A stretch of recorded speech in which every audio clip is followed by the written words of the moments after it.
Izin memulai presentasi ya, Bapak. Ya, silakan.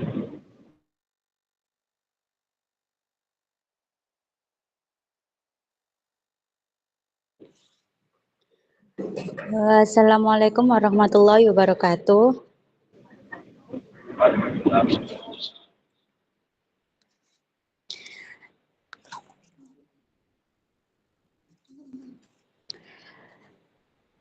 Di sini saya perwakilan dari kelompok 6 izin memulai presentasi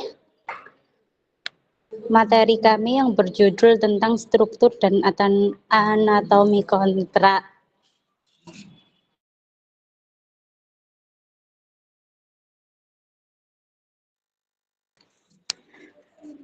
Di sini kami ada 6 anak, yakni yang pertama Canina Sinta, Vanitri Mayang Sari, Icasha Mas Ayu, Wali Natasha, Alvin Aura, dan Nailul Najwa. Yang pertama tahap penyusunan kontrak.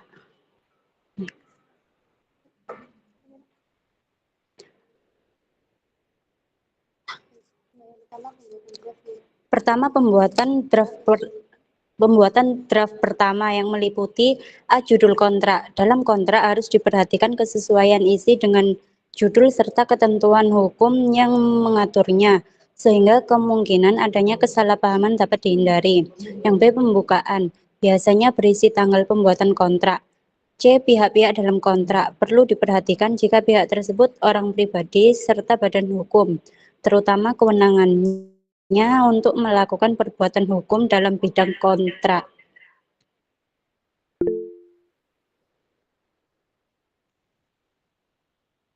D. Recital, yaitu penjelasan resmi atau latar belakang terjadinya suatu kontrak.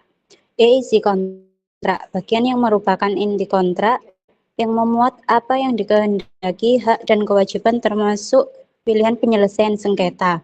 F. Penutup, memuat tata cara pengesahan suatu kontrak. Saling menukar draft kontrak, jika perlu diadakan revisi, dilakukan penyelesaian akhir, penutup dengan penandatanganan kontrak oleh masing-masing pihak.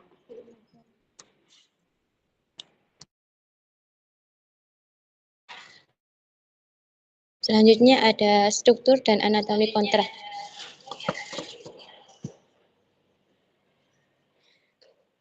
Dalam konteks kontrak, konsep hukum kontrak memiliki makna yang esensial. Hukum kontrak yang merupakan terjemahan dari istilah contract of law dalam bahasa Inggris yang mengacu pada peraturan hukum yang mengatur berbagai persetujuan.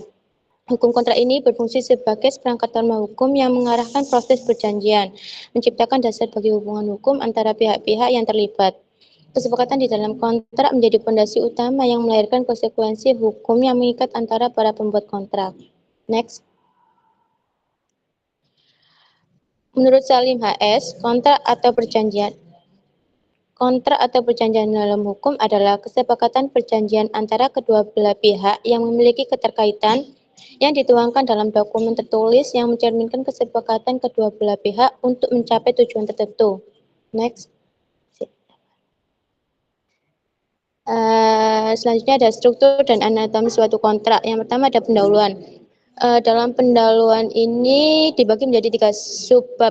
Yang pertama pembuka, kedua pencantuman identitas para pihak, yang ketiga penjelasan. Terus yang kedua ada isi. Terdapat 4 klausul yang tercantum pada bagian ini.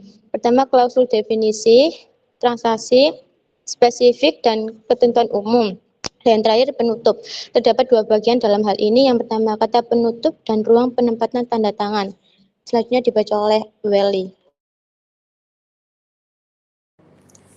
Selanjutnya yaitu kerangka sebuah kontrak menurut Scott J. Burham. Yang pertama bagian pembuka, yang kedua identitas para pihak, yang ketiga peralihan atau transisi, yang keempat latar belakang, yang kelima definisi, yang keenam klausul transaksi, yang ketujuh penutup. Selanjutnya kerangka sebuah kontrak menurut Ray Wijaya. Yang pertama judul, yang kedua pembuka, yang ketiga komparisasi, yang keempat premis atau recital, yang kelima isi perjanjian, yang keenam penutup, yang ketujuh tanda tangan para pihak. Next. Ini contoh dari sebuah surat perjanjian kontrak kerja. Next. Selanjutnya dibaca oleh Ica Syah.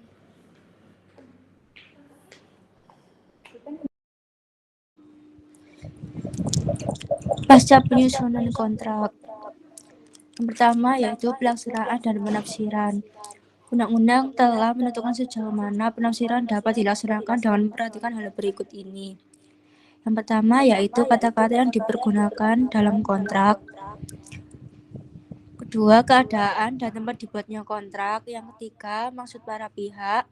Keempat, sifat kontrak yang bersangkutan. Dan yang terakhir, kebiasaan setempat.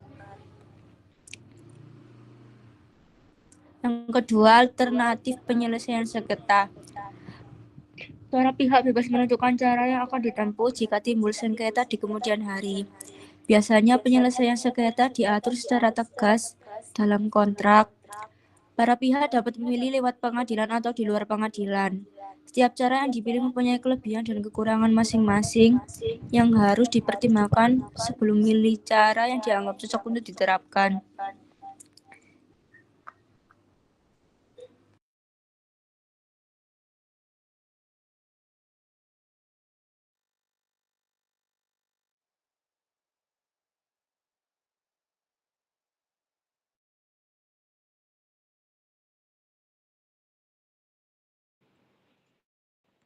Sekian presentasi dari kami. Apabila ada pertanyaan, dipersilakan.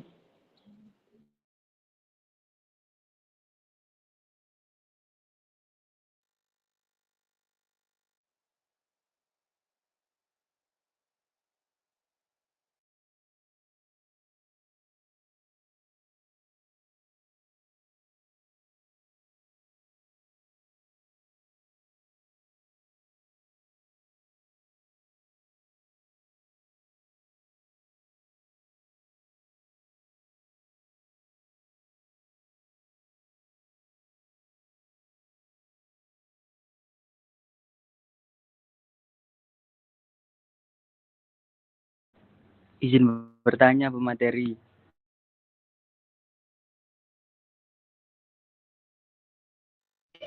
Halo, halo. Oke, silakan Mas Raka. Iya, Mas Raka. Jadi yang mau saya tanyakan adalah di sini tentang pelaksanaan dan penafsiran dalam pasca penyusunan kontrak. Di mana di sini tuh di kalian ini kan menjelaskan ada 5 bagian. Nah, yang mau saya tanyakan adalah tentang bagian kelima adalah kebiasaan setempat itu maksudnya seperti apa? Itu pertanyaan pertama. Kemudian pertanyaan kedua adalah begini. Kan biasanya ketika kedua belah pihak membuat kontrak itu kan memang seharusnya kan harus diatur tegas juga dalam penyelesaian sengketa kontrak tersebut. Nah, apabila di dalam kontrak tersebut itu menjelaskan penyelesaiannya secara litigasi. Nah, namun ternyata ketika ada sengketa mereka itu enggak menggunakan penyelesaian sengketa yang ada sesuai dalam surat kontrak secara litigasi nah yang digunakan adalah non litigasi. Nah itu bisa apa enggak kalau memang enggak sesuai dengan surat kontraknya? Mungkin bisa dijelaskan alasannya. Terima kasih. Iso.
Apakah ada pertanyaan lain dari rekan-rekan?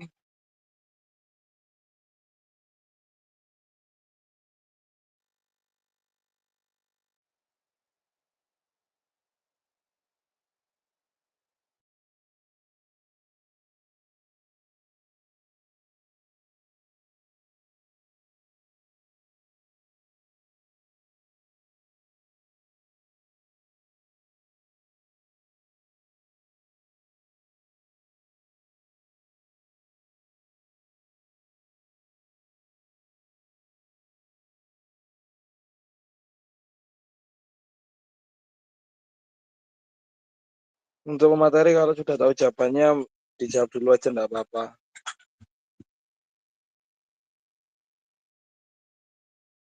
Iya Mas, siap.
Mohon izin materi, mau bertanya.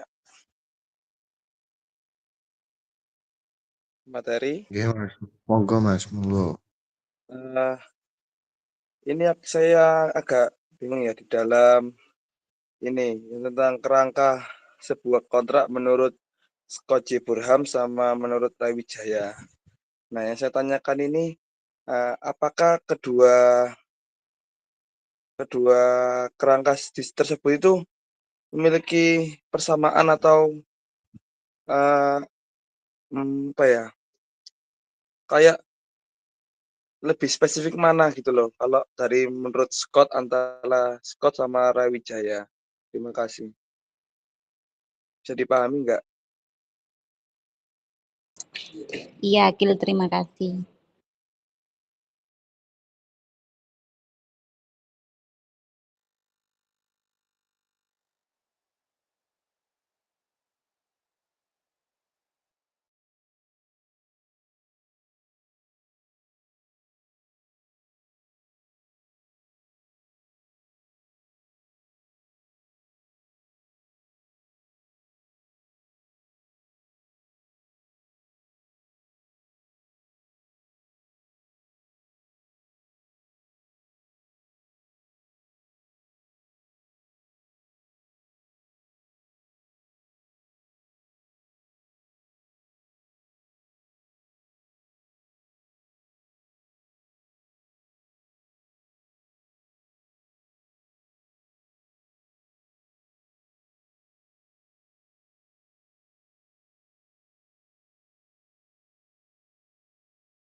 Silakan untuk dijawab rekan-rekan.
Mohon izin menjawab.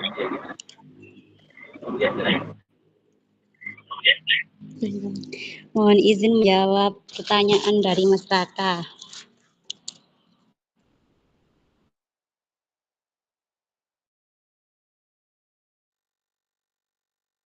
Iya, silakan.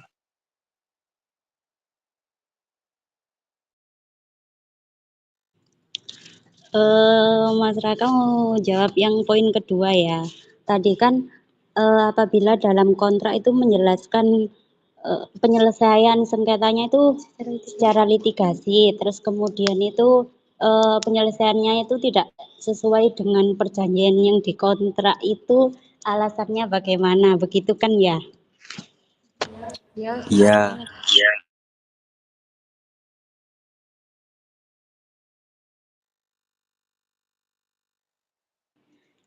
Jadi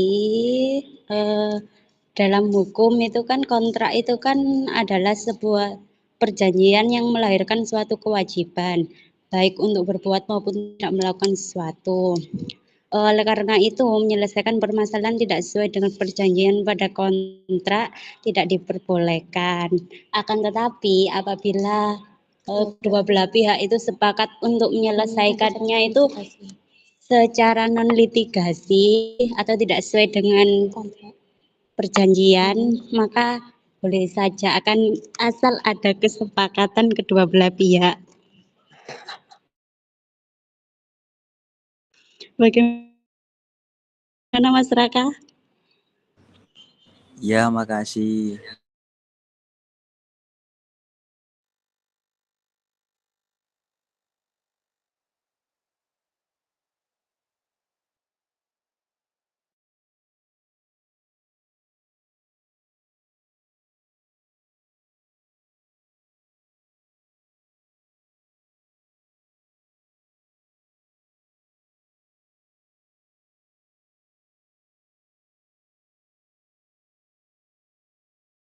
Izin menjawab pertanyaan dari Mas Raka yang poin pertama.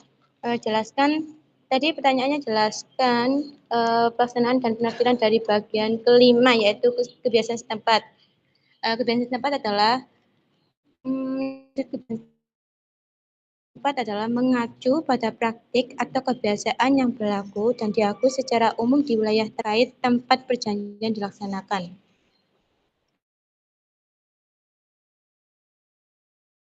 Iya, makasih.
izin menjawab pertanyaan Mas Akila. Monggo, silakan Mbak. Antara kerangka Scott J sama Ray Wijaya itu sama aja. Cuma lebih spesifik yang punyanya Ray Wijaya. Kalau dalam konteks hukum Indonesia itu biasanya pakai yang Ray Wijaya karena kerangkanya lebih spesifik, lebih rinci juga.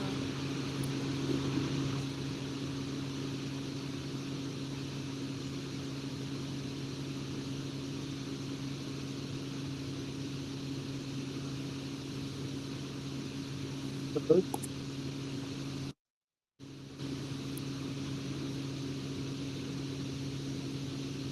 Gimana Mas Akila?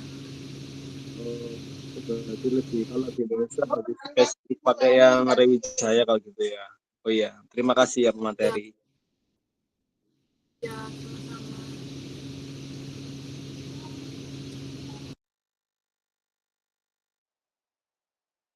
Yang lain apakah ada ingin bertanya? Kalau tidak ada mungkin bisa ditanya bapaknya.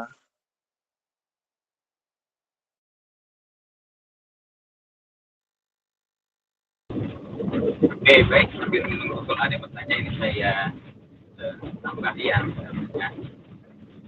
Jadi untuk struktur dan anatomi kontra memang oleh beberapa ahli itu tidak begitu sama persis, tapi pada intinya maksud dan tujuan yang sama sebenarnya.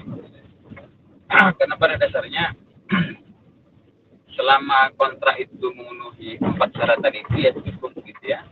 Masih kan ya syarat kontrak itu pertama cakap hukum, kemudian ada kesepakatan mengenai sesuatu yang halal gitu ya, kemudian apa itu lagi tidak saya ingat cakap hukum, kemudian ada konsensus kata kesepakatan, yang kedua itu mengenai hal tertentu gitu ya, kemudian mengenai sesuatu yang halal atau tidak melanggar undang-undang. Nah, sebenarnya selama itu tercukupi ya aman, tidak ada masalah gitu ya. Namun secara teknis itu mungkin akan berbeda, tapi tidak menjadi permasalahan yang dominan. Nah, kemudian terkait penyelesaian sengketa, ya memang itu nanti dia masuk bagian dari aksidentalia gitu, atau hal-hal yang diatur jika ada hal-hal yang tidak diinginkan. Tentunya jika ada yang terjadi kemudian harus menunggu proses sengketa, maka diapakan secara litigasi dan non litigasi. Dalam prakteknya kadang itu dihindari. Nah, jadi dimana sudah disampaikan oleh pemakaian tadi ya, kalau ternyata tidak sesuai dengan bentuk penyelesaian sengketanya, tetapi tidak keberatan pihak lawan atau pihak satunya, ya tidak masalah. Cuma secara praktek rasanya tidak mungkin gitu ya. Karena bagaimanapun jika ada yang karena ini pilihan penyelesaian itu biasanya ada maksud dan tujuan tertentu. Contohnya nih, salah satu bentuk penyelesaian itu ialah melalui arbitrase. Pernah dengar ya istilah arbitrase? Ya Pak. Arbitrase itu pernah ya, jadi penyelesaian sengketa yang pada intinya jika sudah disepakati secara arbitrase, maka perkara itu tidak boleh dibawa ke pengadilan. Sekalipun itu disepakati, nah pengadilan itu akan menolak. Karena kalau kita perhatikan undang-undang arbitrase, suatu perjanjian yang jika ada masalah diselesaikan secara arbitrase, maka di dalam undang-undang arbitrase itu mengatakan tidak boleh lagi dibawa ke pengadilan. Sekalipun disepakati dan dibawa ke pengadilan, itu akan ditolak oleh majelis hakim yang menangani perkara tersebut. Gitu ya, paham ya? Karena memang arbitrase itu adalah lebih rahasia, tidak terbuka untuk umum. Jadi hasil sengketanya atau hasil penyelesaiannya itu tidak bisa diketahui oleh publik kan gitu. Berbeda dengan litigasi seperti di pengadilan negeri atau pada peradilan pada intinya. Itu kalau sudah menjadi putusan maka problemnya bisa diakses oleh siapapun juga. Nah, kalau arbitrase tidak bisa, nah biasanya arbitrase ini digunakan untuk menjaga rahasia. Contohnya ada sengketa antara satu perusahaan itu skala besar ya. Jadi perusahaan itu ini berupa badan hukum dan perusahaan besar gitu ya. Nah, mereka khawatir kalau diselesaikan secara litigasi yaitu pengadilan negeri itu nanti khawatir rahasianya terbongkar, supaya minimal identitas data-data gitu ya. Nah, kalau diselesaikan secara arbitrase itu tidak akan muncul, tidak akan dipublish ke masyarakat, sehingga sengketa itu kadang lebih suka secara arbitrase karena dia lebih rahasia kan gitu. Dan hakim-hakim arbiternya nanti dalam arbitrase itu nanti ada namanya hakim arbiter. Dan nah, perbedaannya dengan litigasi di pengadilan, kalau arbitrase ini hakim-hakim arbiternya yang memilih adalah para pihak sendiri. Karena kalau di pengadilan yang memilih hakimnya adalah ketua pengadilan, jadi berbeda konteksnya gitu, atau berbeda mungkin rasa trust dan kepercayaannya. Nah, jadi secara praktek sih kecil kemungkinan terjadi kesepakatan di luar bentuk penyelesaian yang sudah ada dalam kontrak. Cuma secara teori memang demikian, seperti apa yang sudah disampaikan oleh pemakalah tadi ya, selama disepakati tidak masalah kan gitu ya. Cuma ingat lagi-lagi kalau penyelesaian secara arbitrase kemudian disepakati ke pengadilan. Nah, masalahnya sekarang majelis hakimnya yang enggan untuk memeriksa nanti. Alasannya kan sudah diperjanjikan dan ini mengikat bagi kedua belah pihak, sehingga hakim sebagai pihak ketiga itu tidak berwenang lagi semacam cawe-cawe lah atau mengotak-atik untuk penyelesaiannya. Saja hakim mengatakan ya kalau memang mau disebutkan secara pengadilan ya monggo, tetapi cabut dulu atau batalkan dulu kontraknya atau ubah dulu untuk penyelesaiannya yang sudah tertuang di dalam kontrak. Jadi begitu ya kalau kita berbicara sisi hukumnya kan. Jadi sebenarnya nggak masalah kedua belah pihak, tapi yang tidak mau menyelesaikan nanti adalah pengadilan sendiri yang dibawa ke pengadilan. Tapi kalau disepakati secara litigasi kemudian mau diselesaikan secara litigasi itu masih lebih aman karena tidak melibatkan pihak ketiga kan gitu ya. Jadi paham ya untuk konteks untuk penyelesaian tadi itu ya. Nah, cuman begini, perlu kita lihat biasanya suatu kontrak itu serius atau tidak serius bisa dilihat dari bentuk penyelesaiannya. Kalau para pihak berani menyelesaikannya secara litigasi begitu serius, nanti mereka siap dengan konsekuensinya karena ini sesuai dengan pengadilan. Tetapi kalau para pihak ini menggunakan penyelesaian secara non litigasi, ya ini misalnya tidak serius karena yang namanya non litigasi itu nanti ya bisa bias bentuk penyelesaiannya, karena contohnya ya memilih penyelesaian secara musyawarah mufakat. Nah itu kan bulat nanti di situ. Kalau tidak disepakati bagaimana? Nah kan gitu kan biasanya dari situ sudah kelihatan mana kontrak yang serius dalam untuk kedepannya, mana yang tidak kan gitu. Nah kalau ada yang menawarkan sudah musyawarah aja, ini perlu dihindari karena khawatir nanti bisa membulat hasil atau mungkin khawatir nggak bisa ditemukan penyelesaiannya. Mending tetap disepakati secara litigasi, kalaupun di ujung-ujung musyawarah tidak apa-apa. Tapi jangan di dalam kontrak itu hanya disepakati secara musyawarah tanpa adanya kesepakatan secara penyelesaian secara litigasi. Jadi lebih mengantisipasi ya, supaya lebih hati-hati. Jadi ada baiknya menggunakan penyelesaian secara litigasi. Walaupun nanti disepakati secara musyawarah tidak apa-apa, tapi yang tertulis itu ada secara litigasi, supaya ketika nanti secara musyawarah tidak jalan ya sudah menggunakan pihak ketiga yaitu litigasi, itu pengadilan gitu ya.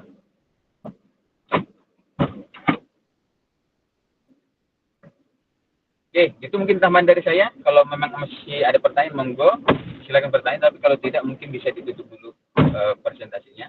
Saya kembali kepada pemakalah. Cukup Bapak.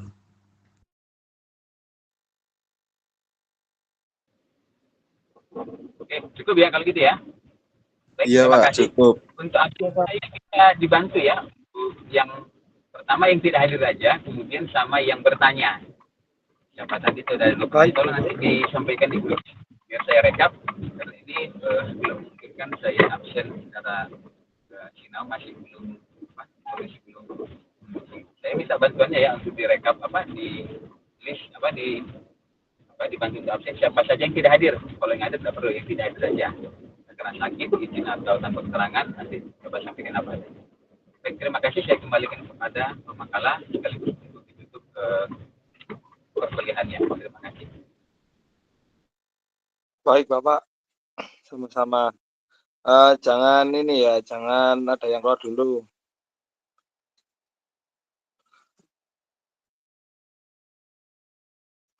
Saya mau absen satu persatu ya, kalau hadir bilang ya.